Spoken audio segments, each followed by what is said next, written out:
Génibet, Paris-Picardie. En ce moment, profitez de 250 € de bonus de bienvenue. Bonjour à toutes et bonjour à tous. L'hippodrome d'Auteuil accueille la réunion principale de ce samedi 1er juin avec un quintet plus, le prix Jean-Victor. Nous évoquerons donc ce steeplechase dans la première partie de l'émission. Et dans la deuxième, sachez que j'aurai des informations à vous transmettre, des coups de cœur également, concernant Auteuil bien sûr, mais surtout pour Cabourg, la Réunion 2, et pour Vichy, puisque j'ai pu m'entretenir avec des entraîneurs assez confiants, certains d'entre eux visant même le succès. Ce sera dans la deuxième partie de l'émission. Comme vous le savez, je vous invite une nouvelle fois à partager ce programme et à le liker, et ce, via nos différents supports sociaux, ne vous en privez surtout pas. Donc concernant ce quintet prix Jean-Victor, je ferai confiance au numéro 1, Saint-Romain du Derby. C'est un bon cheval. Il est fragile, certes, mais il est doué. Il a notamment remporté l'an dernier le prix de Luther 3 avant de connaître une nouvelle fois les problèmes de santé. Sa dernière victoire dans le prix Podor le 8 mai atteste de son bon degré de forme. C'est vrai qu'il doit rendre du poids à ses rivaux du jour, mais à mon avis, il en a parfaitement les moyens, le numéro 1, Saint-Romain du Derby. Je lui poserai principalement le 11, Ariconti, qui reste sur une 5e place encourageante dans le président de la République, le prix du président de la République.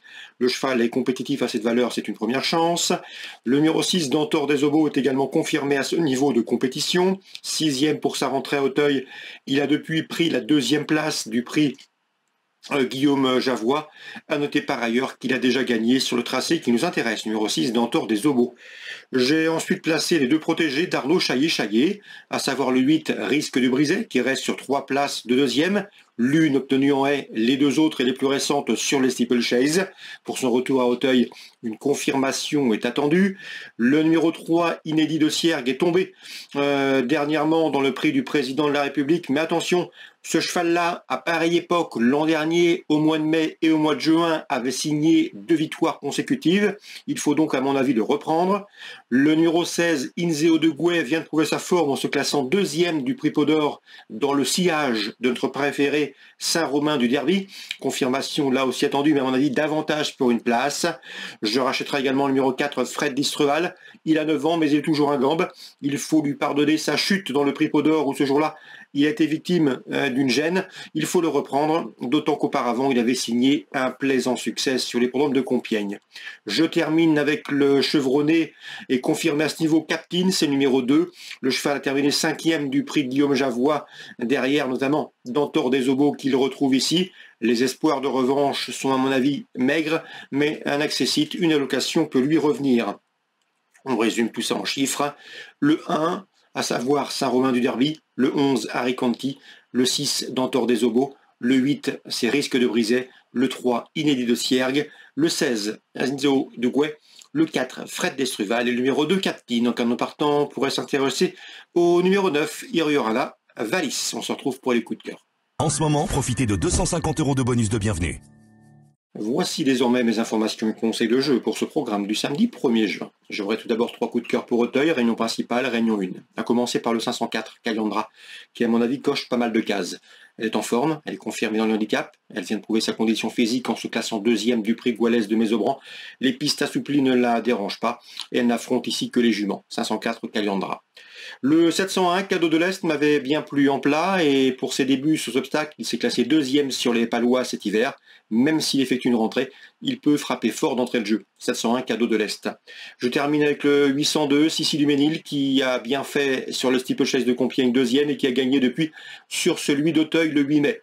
C'est une jument de qualité. N'oubliez pas que l'an dernier, elle avait remporté une listed race, le prix Pela, avant de se classer 2e d'un groupe 3, le prix de Chablis, toujours en 2023. Ici, sa chance est prépondérante. Le 802, Sissi du Ménil, toujours présenté à bon escient par Henri-François Devin, 802, Sissi du Ménil.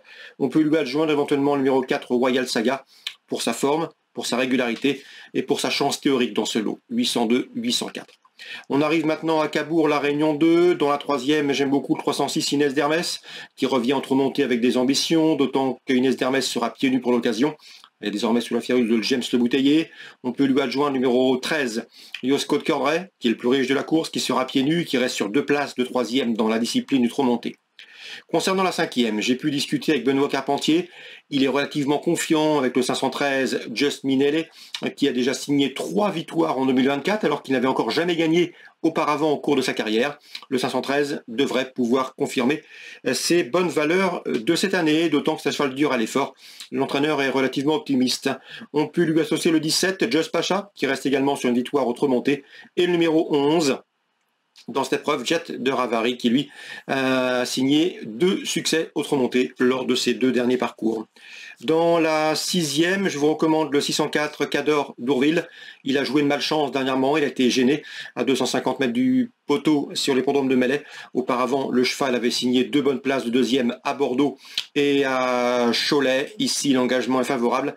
Le cheval sera pieds nus, c'est un bon droitier et il devrait pouvoir confirmer ses qualités en jouant les premiers rôles dans ce lot. Et concernant maintenant Vichy, la Réunion 3, j'ai pu discuter avec Antonin Favry qui est confiant avec le 515 Cache des Caillons. C'est sa meilleure chance, lui qui déléguera plusieurs partances sur l'hippodrome vichysois. Le cheval est bien, il reste sur un plaisant succès. Une confirmation est attendue. 515 Cache des Caillons. On peut lui associer le numéro 16 Crac Nonantais qui vient de prouver sa forme en s'imposant sur l'hippodrome de Lyon-Paris. Et dans la 7e, je pense que Stéphane Bourlier détient les clés de cette rencontre avec le 710. C'est dans cette épreuve Xar Ludois qui avait gagné lors de ses 2 dernières sorties autre-montées avant de courir plus récemment au trot attelé. Ici, l'opposition dans ses cordes. Et à mon avis, il s'annonce difficile à déloger. Le 710, Xar Ludois.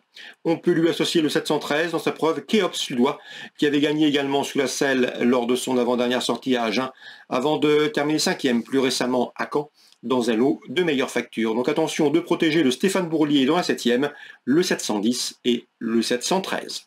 Voilà pour les infos de ce samedi. Je vous souhaite d'excellents jeux à tous, une très bonne journée. N'oubliez pas de partager ce programme s'il vous a donné satisfaction. Nous on se retrouve demain. On parlera notamment du Jockey Club. Génibet, Paris Picardie. En ce moment, profitez de 250 € de bonus de bienvenue.